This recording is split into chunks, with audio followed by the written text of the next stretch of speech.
Let's get weird! Today we're talking about a movie that's become a bit of a mixed bag for people who view it. Some people love it, some people hate it. My opinion, I think it's an excellent film and I think you will too. Today we're talking about Fanboys.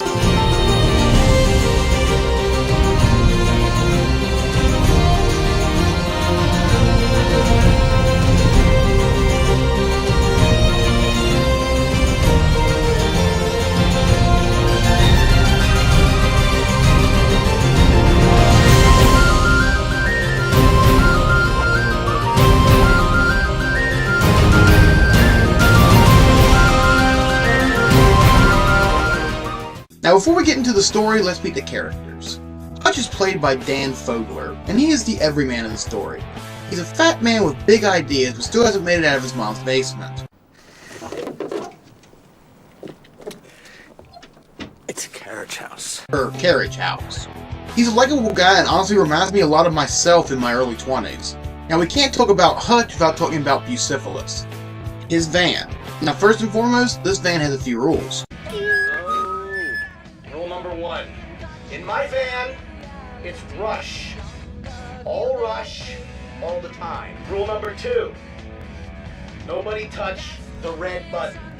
And most importantly, rule number 3. There's no jerking it in my van.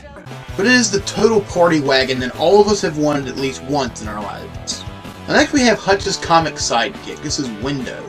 Now admittedly Windows is kind of a geeky stereotype. However, they don't really play on that as much as they really have him there. Yes, he's geeky, but they all embrace him as an equal, and I really did like the interactions between him and the other characters. You feel like it was a real person and not just a caricature. Something you don't see in many movies, particularly movies made nowadays. Now next we have Zoe, and honestly she was written without many of the quote-unquote chick cliches. More importantly, much like Windows, you feel like she was written as a real person. You honestly get the feeling that these people have been friends for a long time. Zoe does fit into their group. You never get the feeling she was just the token girl for the movie. Though admittedly one of her intro scenes will make you hate TIE fighters. You want to take this shirt off? Asshole!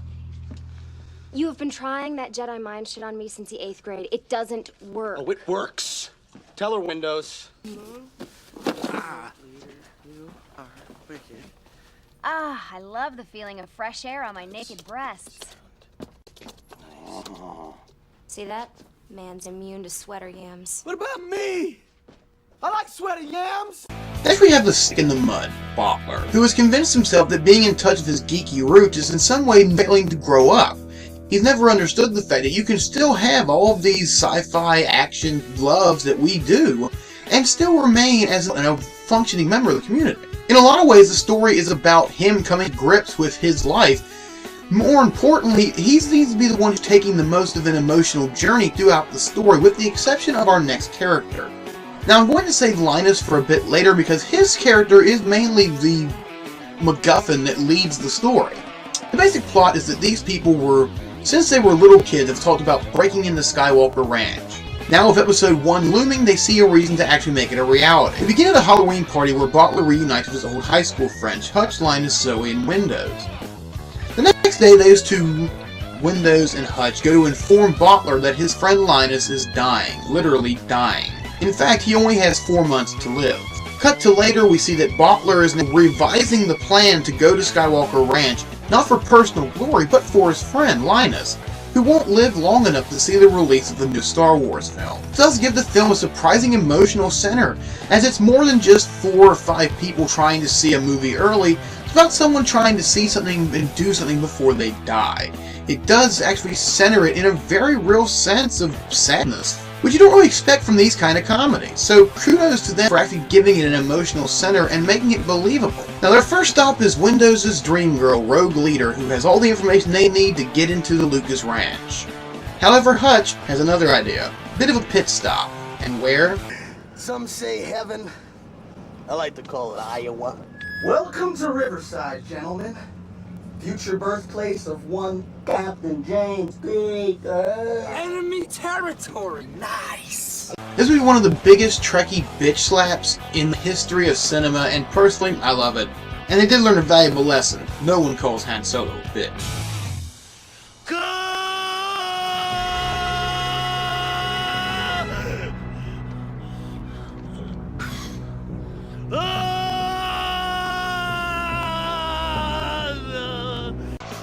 Now, one busted tire later, we end up in a very bad spot for the fellas, who wind up in a particularly shady biker bar.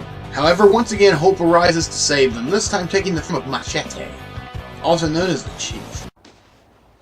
The Chief fixed it while you boys were asleep. The Chief fixed it. Is he around? Can we thank him? He's the Chief. You're the Chief, aren't you? Why don't you say so? The Chief likes to refer to himself in the third person. Causes confusion, especially with the bitches. Now, we meet Rogue Leader, who, and this is a great twist, and I'm not going to give it away here because it is really fucking funny. But it looks like the journey may be over, as she has new information for them to use. However, hope arises in the form of Harry Knowles. He sends them to Vegas to meet his contact, the scruffy nurse herder, but not before beating Windows' ass.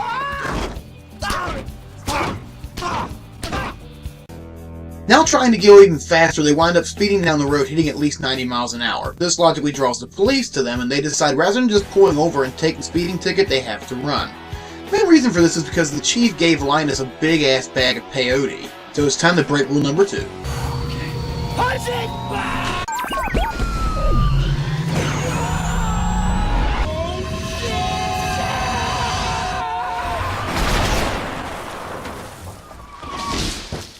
This is where Zoe comes back into the pit to bail the boys out, and she winds up joining the fellas back in the movie. And again, like I said, that actually feels something a person would do. They wouldn't necessarily ride hundreds of miles, bail someone out, and then leave. They're now part of the adventure. And now it's time for Vegas Fanboy style.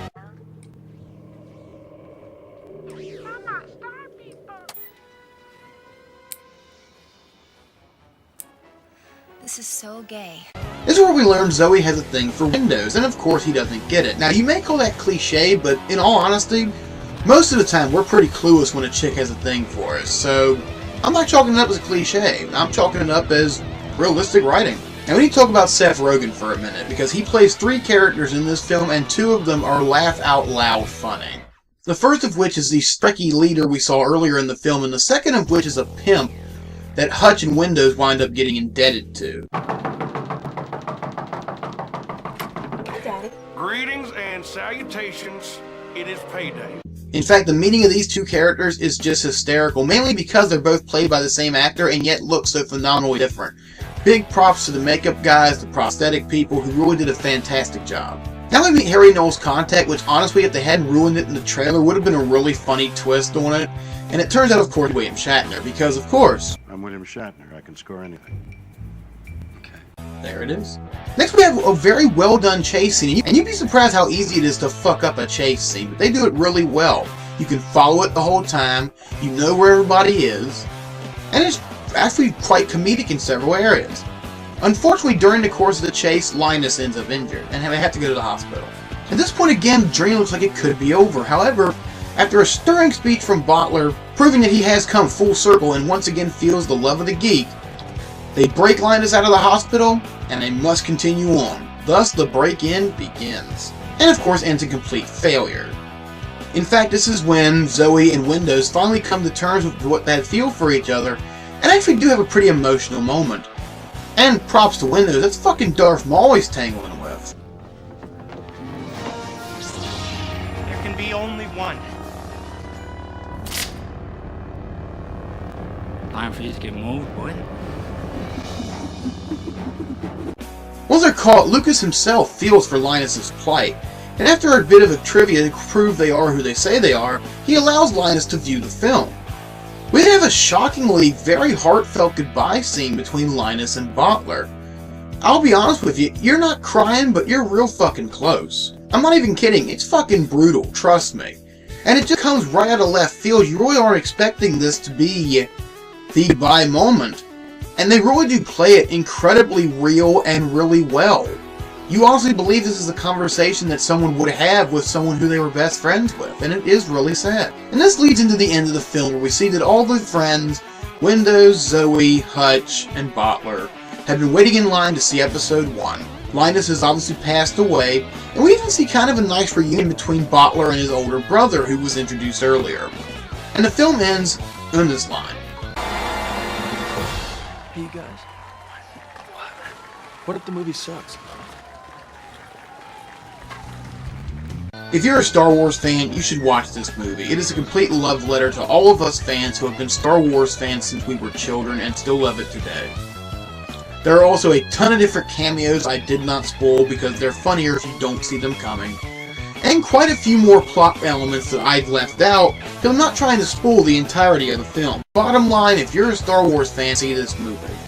I'm Vega Goose, and may the Force be with you. Always.